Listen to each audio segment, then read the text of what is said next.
تحصیل ډومل کې د تحصیل د نوې ودانۍ باقاعده افتتاح د کمشنر بنو سید عبدالجبار شاه په لاسونو وکړې شوه. په دې موقع د ستورا کې د سیمې د مشرانو نه پرته د انتظامیه ټول وړپوړي چارواکي هم موجود وو. په دې موقع د CNW اکسن وویل په 10 کاناله رقبه جوړ کړی شوی د تحصیل ډومل نوې نوزه ودانۍ تر یوې مودې پورې د خلکو ضرورتونه پوره کولی شي. देखिए दौरा फैसिलिटी दी माँ 10-15 साल बा मस्जिद देता जरूरत बनी नोर कंस्ट्रक्शन दे परा ये सारा टाइप 3 रेजिडेंस से एसी दे परा और सारा स्पक बंगली दी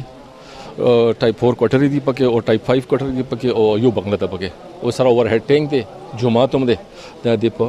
डिप्टी कमिश्नर बनो मोहम्मद अली असगर वाई د دې سره به په بنو خار هم بوج کم شي او د سیمې خلک به د خپلو کارونو او ضرورتونو پوره کولو د پاره نور دلته را درومي. शहर जाने की ज़रूरत नहीं पेश आएगी और ज़मीन से मुताल्लिक और उनके केसेस से मुताल्लिक जितने काम होंगे वो तहसील डुमेल के अंदर उनके घर के करीब उनको मिलेंगे इंशाअल्लाह. په دې موقع د دستوري مشر ملما او د بنو کمشنر سید عبدالجبار شاه وویل ډومل تحصیل ته به ډېر زر د تراکۍ په حواله په ټوله جنوبي اضلاع کې یو ځانګړی حیثیت حاصل شي چې لومړی تیږه یې نن د تحصیل د ودانۍ په شکل کې کېښودې شوه.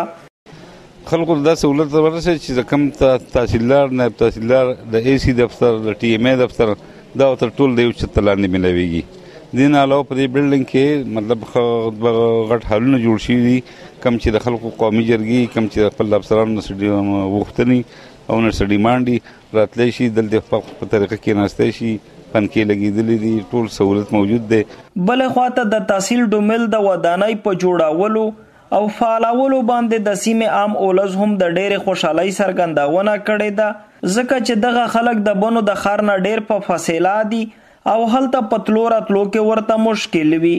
گوهر وزیر، خیبر نیوز، تحصیل ډومل، بنو.